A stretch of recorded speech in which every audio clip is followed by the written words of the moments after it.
Unul dintre cele mai lungi parteneriate în istoria muzicii clasice contemporane este cel între Pittsburgh Symphony Orchestra și dirijorul austriac Manfred Honeck, invitatul meu astăzi la ediție limitată. Lui și Orchestrei de tineret Gustav Mahler le datorăm alte două seri memorabile la ediția 2025 a Festivalului Internațional George Enescu.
Maestro Honeck, thank you so much for being with us for this special interview within the Enescu International Festival. It's not your first time here, so obviously my first question is, how is this renewal of being in Bucharest every single time?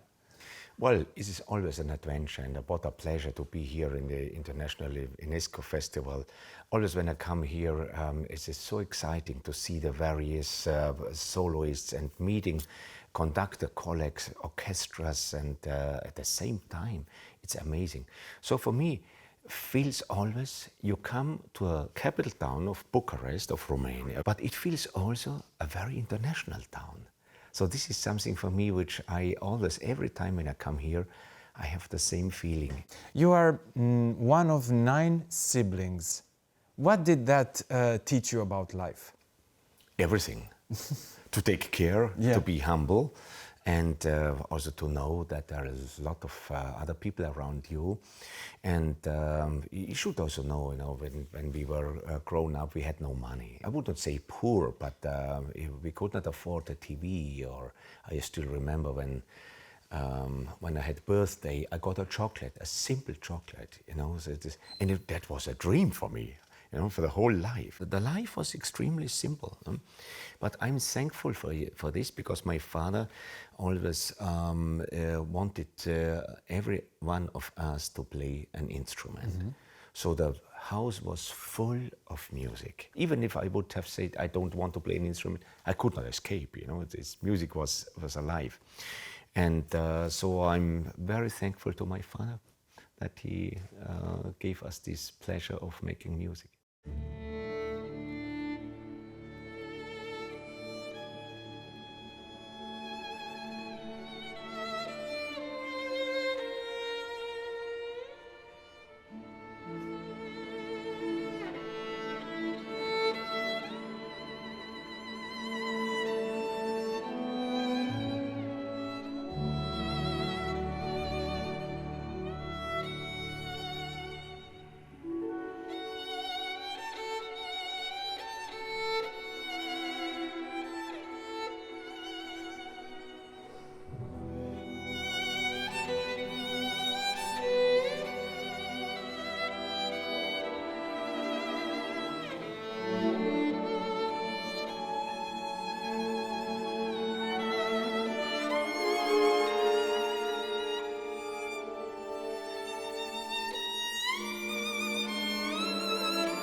Născut într-o familie numeroasă, având alți 8 frați și surori, Manfred Honeck și-a început activitatea muzicală studiind vioară și violă la Universitatea Națională de Muzică din Viena.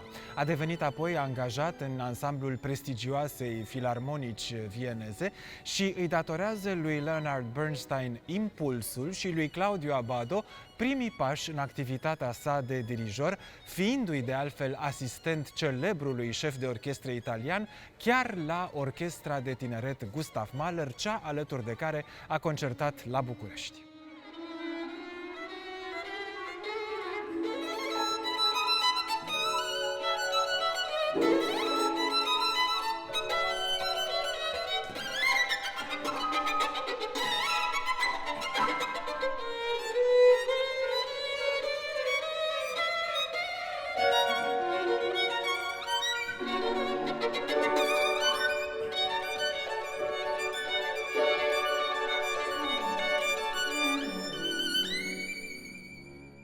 You have started as a viola player in the Wiener Philharmoniker, the prestigious Wiener Philharmoniker. And I was very curious, how did that shape your conducting attitude or manner, being also on the other side and knowing the experience both ways?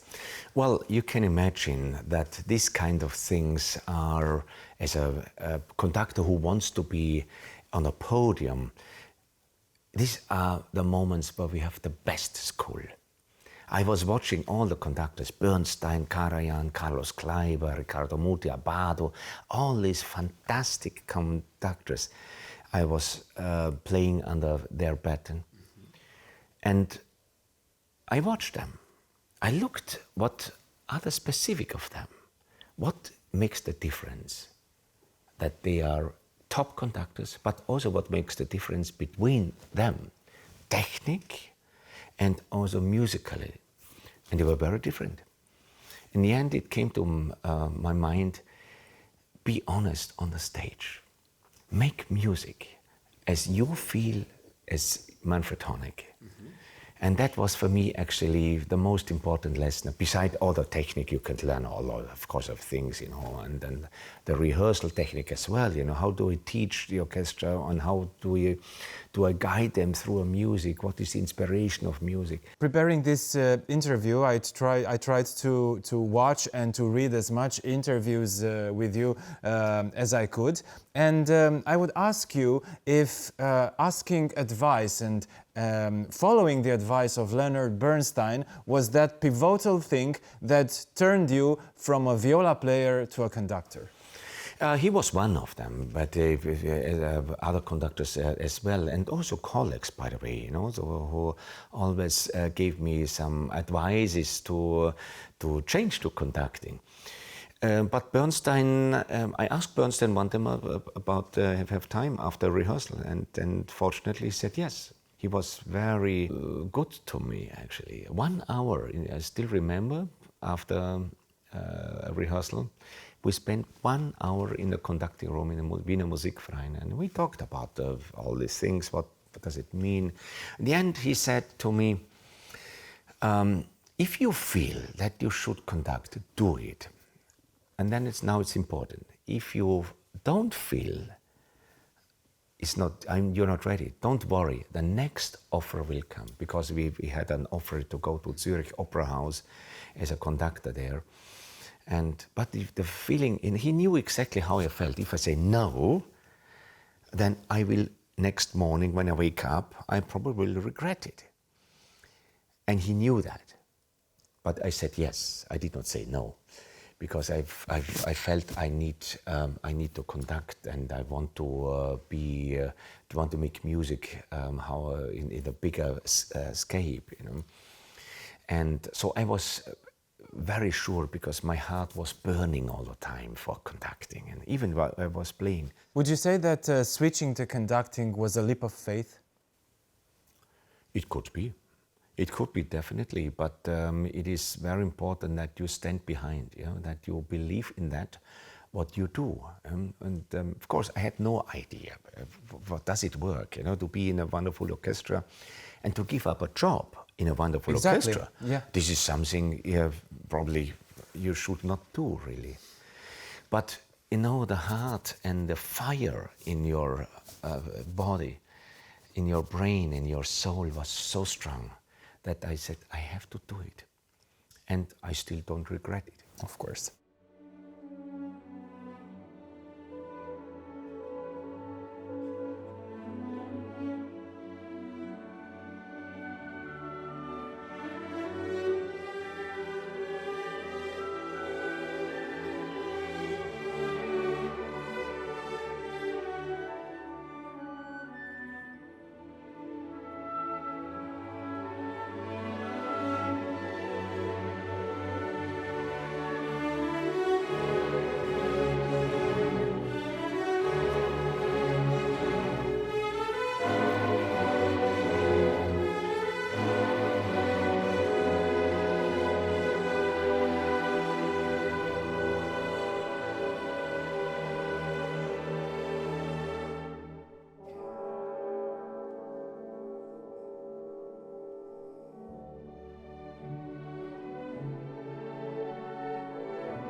You've also been the assistant conductor for Claudio Abbado. How was that experience? Wonderful.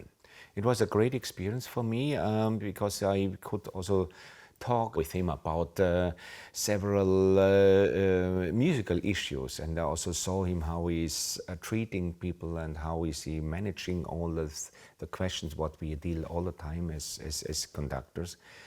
I could really learn a lot, and I was assistant not only for him but also for the Gustav Mahler Jugendorchestra.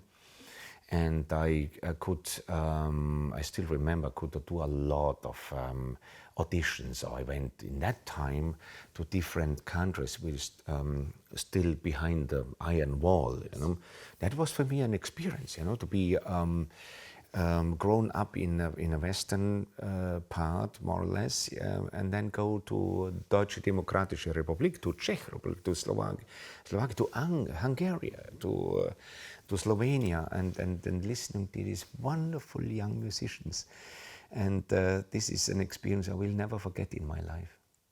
You divide your artistic activity between symphonic and opera, and I was curious, what do you take from one of them and try to infuse with the other one? Well, I see every music in that way that it has a program.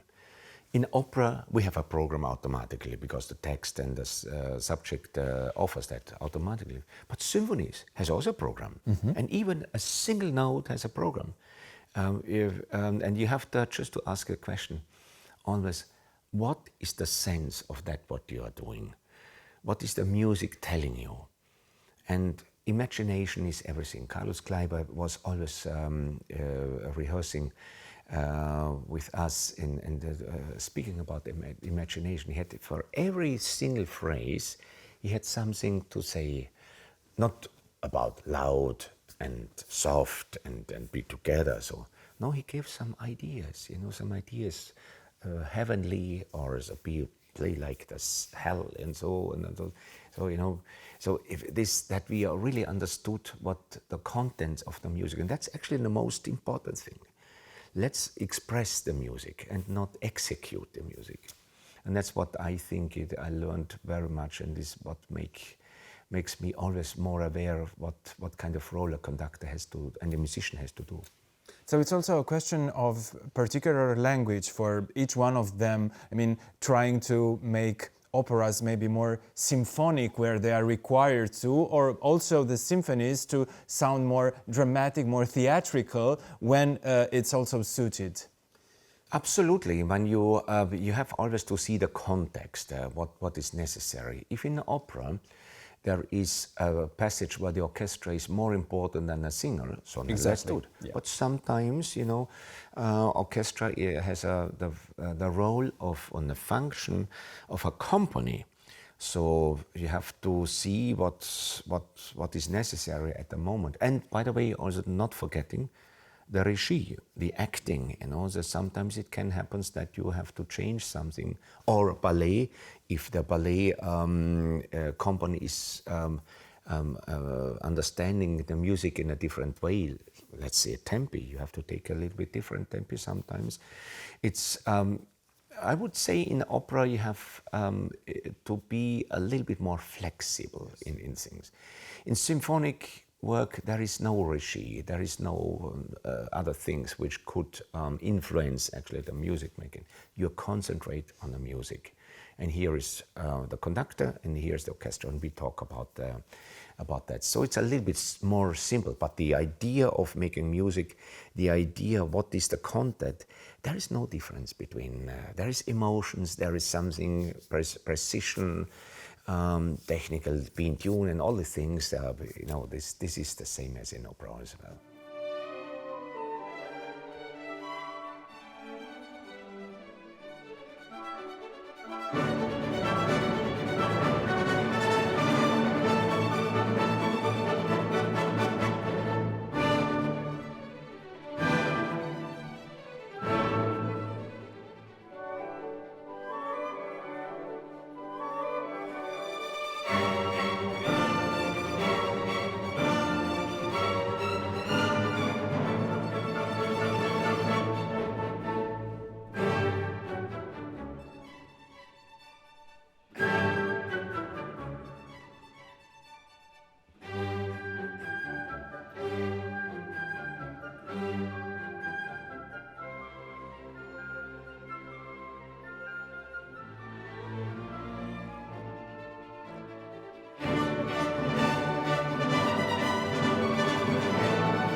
Enescu, Bruckner, Korngold și Tchaikovsky au fost compozitorii pe care Orchestra de Tineret Gustav Mahler și dirijorul Manfred Honeck și-au construit programele celor două seri prezentate la Festivalul Internațional George Enescu București 2025.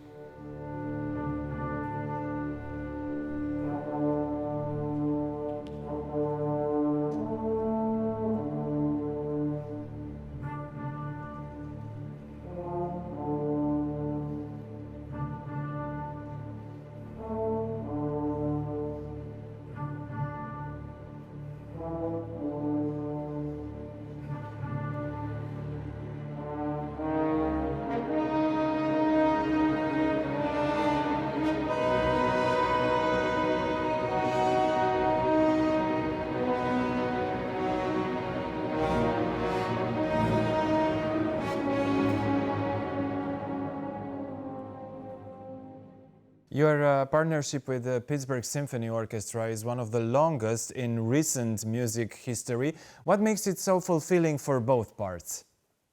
Well, you know, the chemistry has to be right. And when I started, I had a 3 years contract in Pittsburgh in 2008, and you know, you never know whether it works or not, you know. So, and they asked me, can you prolong? So, and I said, yes. And the orchestra was always getting better and better, I think, you know.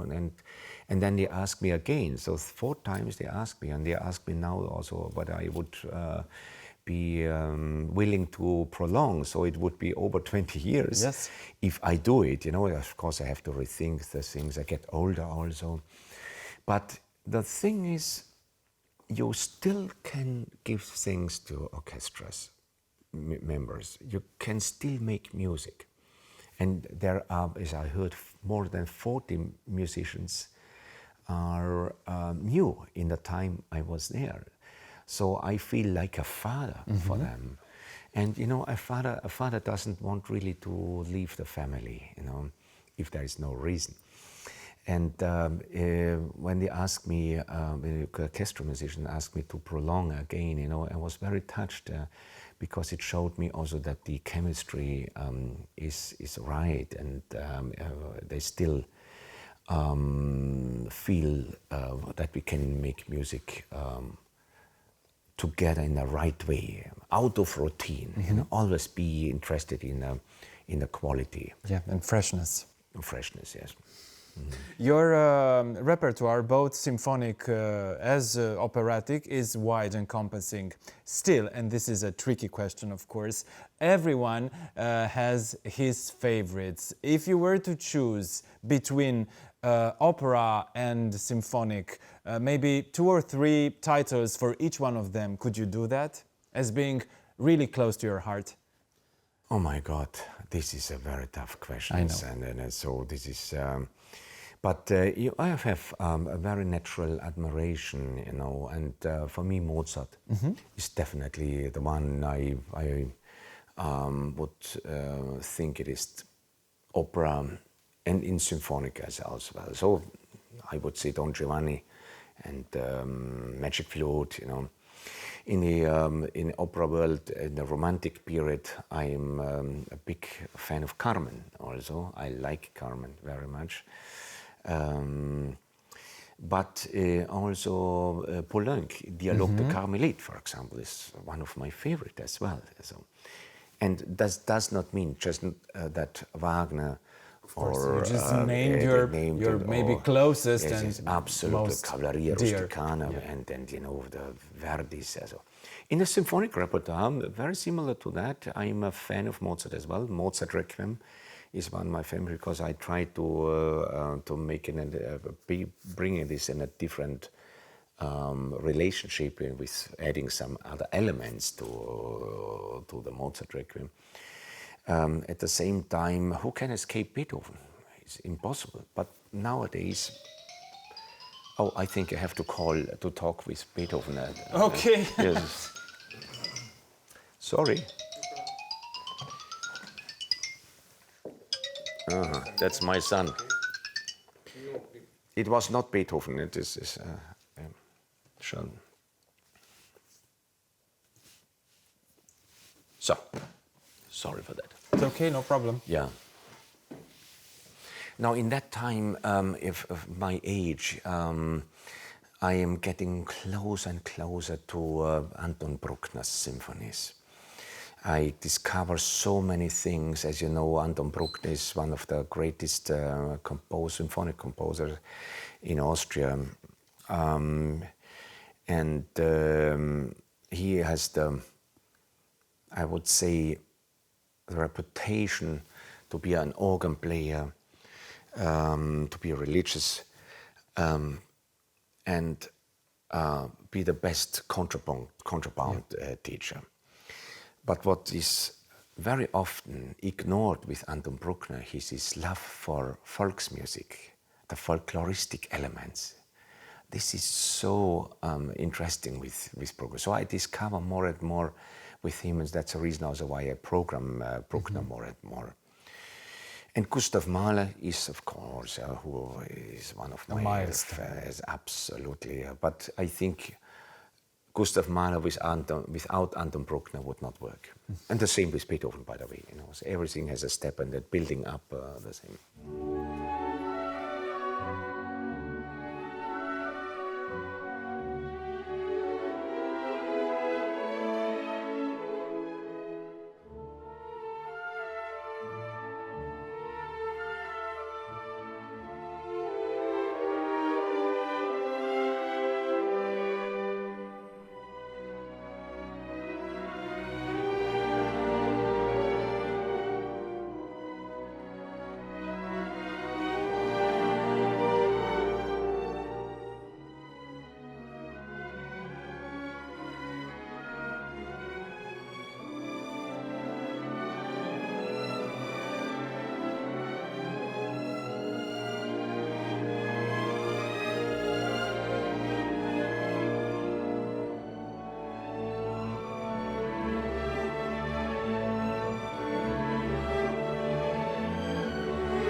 Mr. Honeck, there is a certain moment, that very moment when the orchestra is on stage or in the pit and the lights are out and everybody in the audience is holding their breath, and it's the moment when you, the conductor, should step on the stage. How do you feel that moment? What crosses in front of your eyes in those couple of seconds? Well, I go on stage, with a certain expectation, and of course, between us, I always do a prayer before the concert. But I go out and I give the best. I will never forget my first concert at the Proms in London. And Royal Albert Hall, 5,000 people in the audience. People, I was Oslo Philharmonic was my. I stepped in for Marius Janssons, the first time. I played there already. As a viola player with Jan, so I knew the atmosphere. I had a chauffeur who always was driving me, and brought me to the hall, and he was the one who stood on the door just before I entered the hall. And he said, "Manfred, kill them."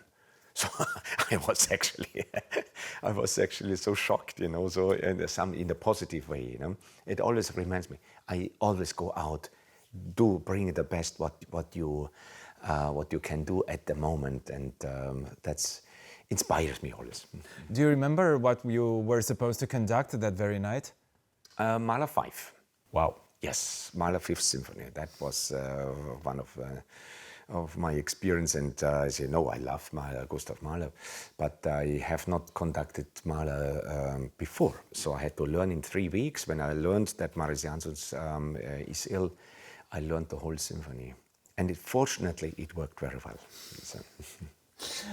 Is there still anxiety in that very moment, or just the sheer enthusiasm to go and, as your driver said, kill them all?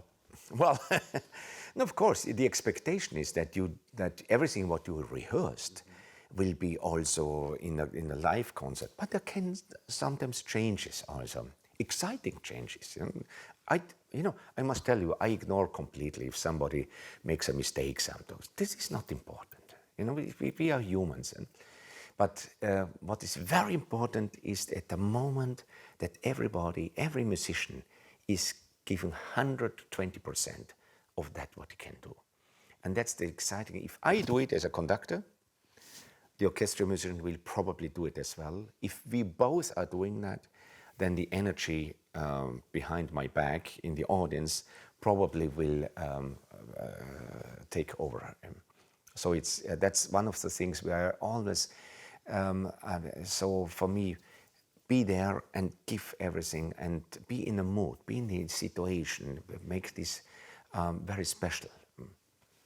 Speaking about what's happening behind your back, do you feel the audience's energy?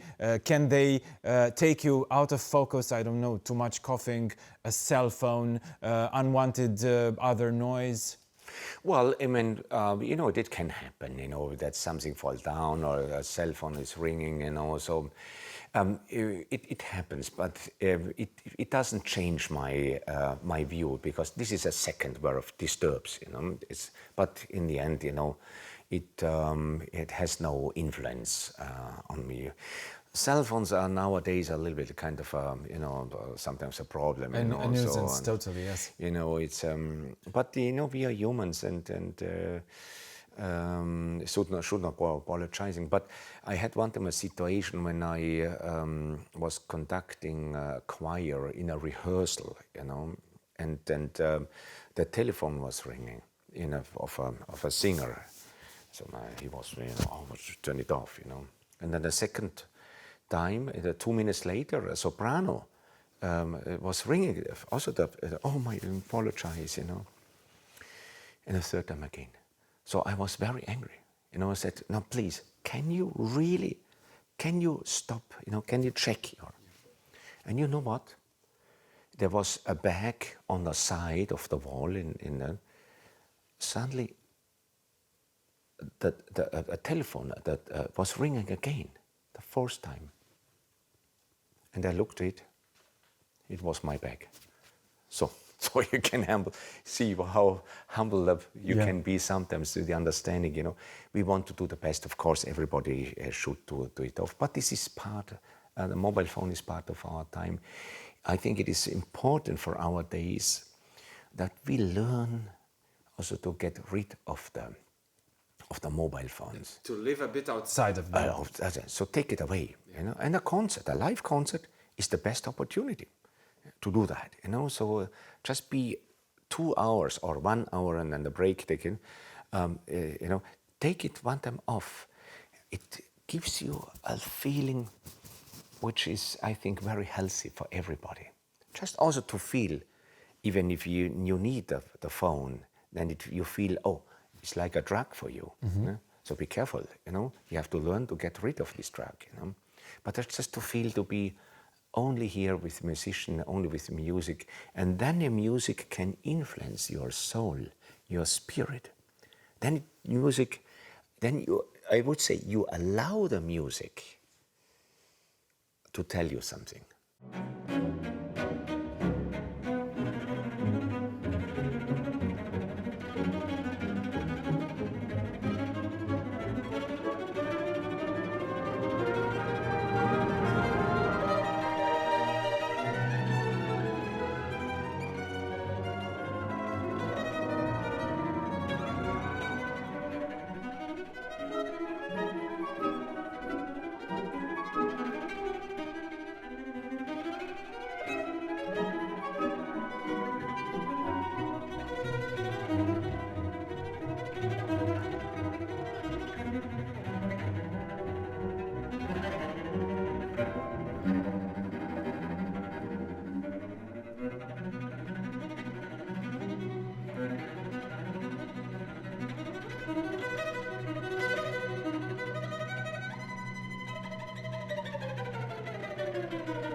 Mr. Honeck, you are one of those conductors that sometimes, You see, speaking of phones, that's normal. It's good. It's probably my phone, huh? again, yeah, Now this is another changing phone. location. It's okay. So, getting back to my question, I like this. Getting back to my questions, you are one of those conductors that sometimes change the traditional seating for the orchestra. According to what criteria? Well, we have to know, and I was looking into it, how was the seating when Mozart conducted himself, when Beethoven was there? He did not conduct in the end of his life, but what about Brahms when he conducting? What about Gustav Mahler when he conducting? In that period, they had always the first violin on the left side and the second violin in the opposite side. And that was a common seating, actually, for that kind of music. My question was, why did it change? And there's a lot of theories. We don't know that really, but one of the theories, I think can be that the recording, the LPs, the Schallplatten industry started, and they wanted to have the higher instruments on one side and the lower instruments on the other side, simply for the microphone. They had only a simple microphone. And this is one of the theories. So in the 1920s, it changed so much that that in the 50s, 60s, that was the normal seating. Yes. We call this the Neudeutsche seating. The other was the Altdeutsche, the old German seating. But I think, and this is one of the things which I think I really want to make this happen. Gustav Mahler himself said one time, the second violin on the right side should play more because I composed it in that way. So he had the seating when he composing already in his mind. when you sit in the audience, you hear first violin here and the second violin here. You have a little bit of stereo effect. If they would sit together on the same side, you would not have the stereo effect. So it's not the dialogue would not be so audible as usual. And I think the same did actually Mozart, the same did Beethoven, Bruckner also. Yeah? So that's the reason why I want to stay with the original But thoughts. that also of changes your gestures, I think, right? Absolutely. Yeah. You have to look on the other side, and it's not so easy to play for the second violin on that side because your let's say your big brother on the other side is missing, so to say. But it works, and it works very well, and there's no way I think it works for this kind of repertoire. It works better for the 20th century. I would say you can be very open, So, but I really love that transparency, that the second violin get more profile, more personality, because they have to play more solistic very often. They have to listen differently. That makes it very special, actually. Two more questions, Maestro Honeck. Is it a known fact that for many people in the audience going to a concert, the live performance, of course, can be very much wound healing? But my question this time applies to you, the musicians on stage. Is music making equally wound healing for you? In certain circumstances, yes, because you are transmitted in a completely different world at the moment. When the concert is over, then you go back to the real world, But music helps you because it brings you a special spiritual music. And when I say spiritual music, I don't mean only religious music. Beethoven 9 is also a spiritual piece, in my opinion. So a lot of you feel this kind of the moment where your spirit, your soul is transmitted and transferred to another level. And I always, when I conduct myself, I always feel that. And then after concert, sometimes I need time to go back to the reality, And that's actually for me always wonderful sign that music can help people. In fact, as you know, there are some studies that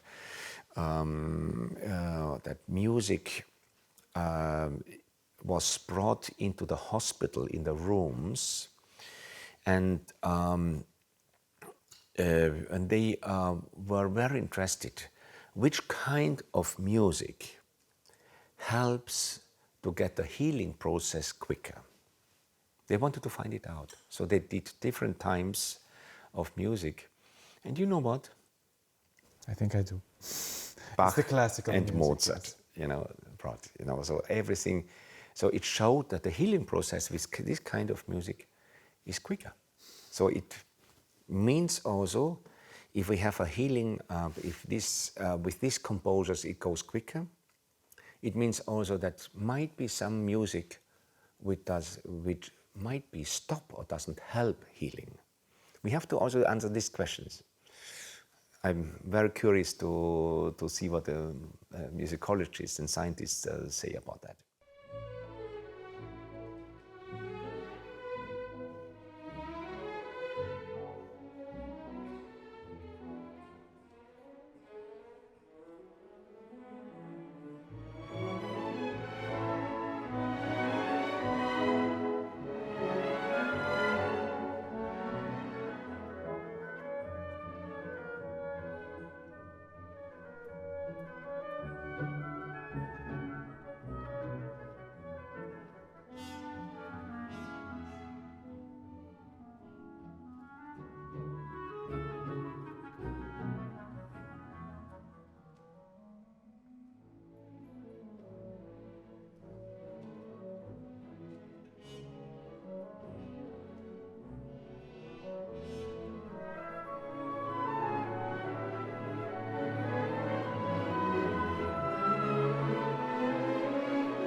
Conducting can relate to both leading or guiding.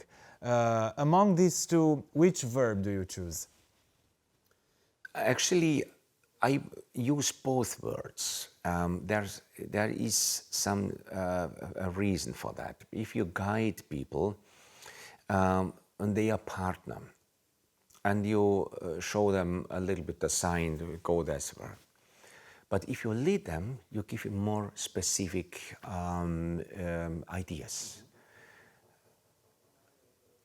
You give them more clarity what it has to be. It's like a guide, you go somewhere and go the street. Mm-hmm. But if you tell them, go the street and watch this and go this that, because the music asks about that, that's leading. And that's therefore I use both. You know, I don't want to be a dictator on the podium. You know, these are my partners, and every one of these musicians has made an audition, so they must have been fantastic playing. You know, in their life, you know, and so they are partner in a way that I want to engage them. To play with me, engage them to give the best what they can do. So if I would be a dictator, I think they would have fear. They would do the same probably, they would also give, but they do it out of fear. And there's then a little bit kind of a thing which is not good for music making, you know. But anyway, when you lead, when you stand in the front of the orchestra, you have also to show your opinion. I don't like the idea just go here and conduct a little bit and that's what they play is good enough. This is not interpretation. This is not what I think is fair to the musician. The musicians are hungry. They want to hear. They want to see what is the conductor telling us about. Might be something you never heard. Yeah? And I tell them always a story about things, you know, in the music. Which I hope is right, which refers mostly actually to the life of the composers as well. And, you know, I made the experience that many musicians never heard the reasons. They execute the notes, but when they hear the reason why the composer have composed the music, they see the music then differently. And that's then fun, you know. That means leadership. You're a multiple grandfather, right? Which is a full-time job already. So actually you have 2 full-time jobs to juggle with every day. Well, it is true. As the 13th grandchild is on the way. So when the family is coming together with my 6 children and my wife, it's like a chamber orchestra already somehow. But it is beautiful. I love that, you know, so to be together with children. And as you know, mentioned, I was born in a 9-children family. It's nothing new for me. Thank you so much. Absolutely great to talk to you.